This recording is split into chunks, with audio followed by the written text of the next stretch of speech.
Shalom jemaat Tuhan, kita berjumpa lagi dalam renungan harian Kamis. Hari ini kita akan masuk dalam Yunus pasal yang keempat, ayat 4-11.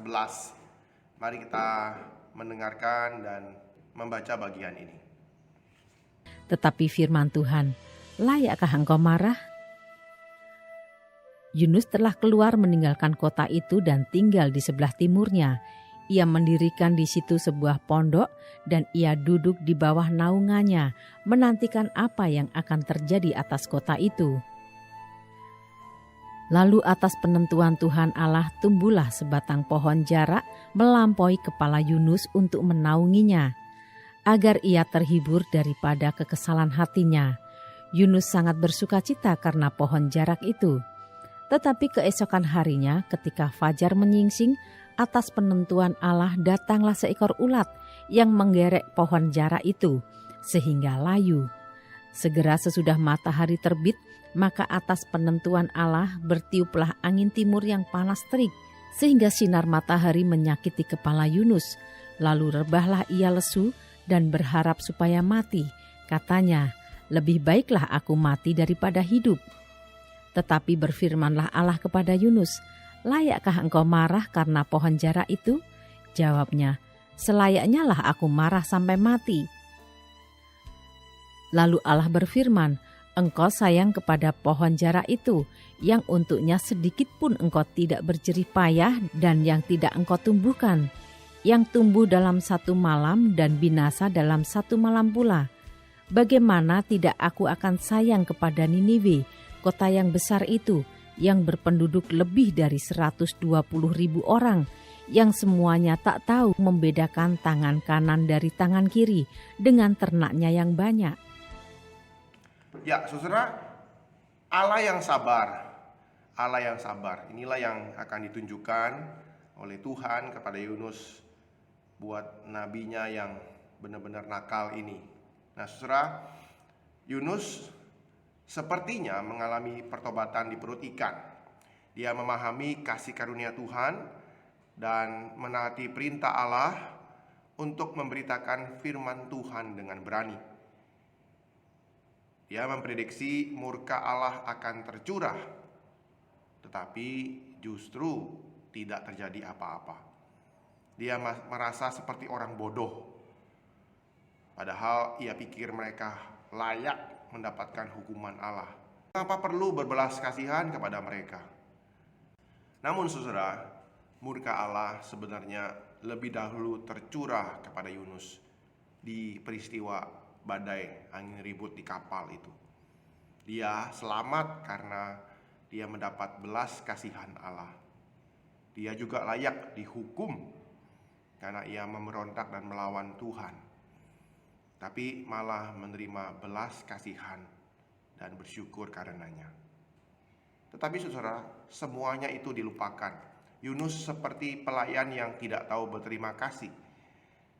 Setelah diampuni, ia menolak untuk mengampuni orang lain. Kita bisa ingat itu dalam cerita seorang hamba yang diampuni berhutang 10.000 talenta. Tapi ketika dia bertemu dengan temannya, ia tidak mau mengampuni kawannya itu yang berhutang hanya beberapa dinar saja. Matius 18:21-35. Nah, saudara, meskipun semuanya itu terjadi, Yunus yang bandel ini, Allah tetap sabar menghadapi Yunus. Yunus kembali kepada sikap marah yang melawan Allah seperti pada awalnya. Namun kali ini Allah tidak ingin mengirim angin ribut yang besar lagi, tetapi mulai menasihati Yunus dengan lembut. Allah mengajukan jenis pertanyaan yang biasa yang psikolog berikan. Layakkah engkau marah? Patutkah engkau marah? Yunus pasal 4 ayat 4. Nah, saudara, ini merupakan pelajaran tentang kerendahan hati dan penghiburan yang kuat. Nah, saudara, seringkali kita memberikan kesan kepada orang yang baru bertobat bahwa setelah ia bertobat, segala sesuatu akan indah, tidak ada masalah, dan kita otomatis sejalan dengan kehendak Allah. Jadi menjalankan tuntutan Tuhan itu sepertinya gampang sekali, bukan hal yang sulit. Sebaliknya, Paulus bicara tentang dua manusia yang berperang dalam dirinya, manusia lama dan manusia baru. Demikian juga Yunus. Ia bergumul tentang manusia lamanya, manusia yang suka marah, suka memberontak kepada Tuhan. Namun Tuhan mengajarnya dengan lemah lembut. Kita tetap orang yang berdosa, Bapak Saudara. Galatia 5, 17, Efesus 4, 22-24. Kita adalah manusia yang berdosa, yang masih hidup dalam daging. Kita berjuang melawan kelemahan-kelemahan diri kita. Namun tentu tidak boleh kita menggunakan alasan ini untuk memberikan pembenaran kepada perilaku-perilaku kita yang buruk.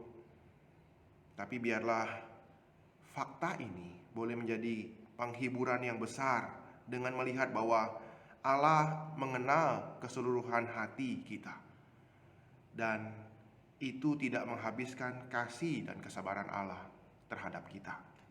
Ia tetap mau menuntun Yunus, hambanya ini, yang bandel, yang suka memberontak ini. Saya pikir kita pun demikian, Bapak Ibu Saudara. Kita berproses dalam belas kasihan Tuhan, kita berproses dalam maksud Tuhan kepada kita. Biarlah kita dalam setiap proses itu mau terus belajar, mau mengerti maksud Tuhan, rencana Tuhan, belas kasihan Tuhan kepada dunia ini, kepada saudara-saudara kita, dan kepada kita sendiri. Tuhan Yesus memberkati kita dan menolong kita. Mari kita berdoa. Tuhan, terima kasih Engkau sabar terhadap kami. Di dalam pergumulan kami, dalam perjuangan kami menaati Engkau, kami terkadang jatuh Tuhan, kami gagal Tuhan. Kami tidak peka dan tidak mengerti maksud-Mu Tuhan. Tolong kami belajar, tolong kami semakin mengerti kehendak Tuhan dan mengikut Engkau senantiasa. Terima kasih Tuhan buat ingat-ingatan firman Tuhan pada hari ini lewat hamba-Mu Yunus. Tuhanlah yang boleh menolong kami. Dalam nama Tuhan Yesus kami ucap syukur dan berdoa. Amin.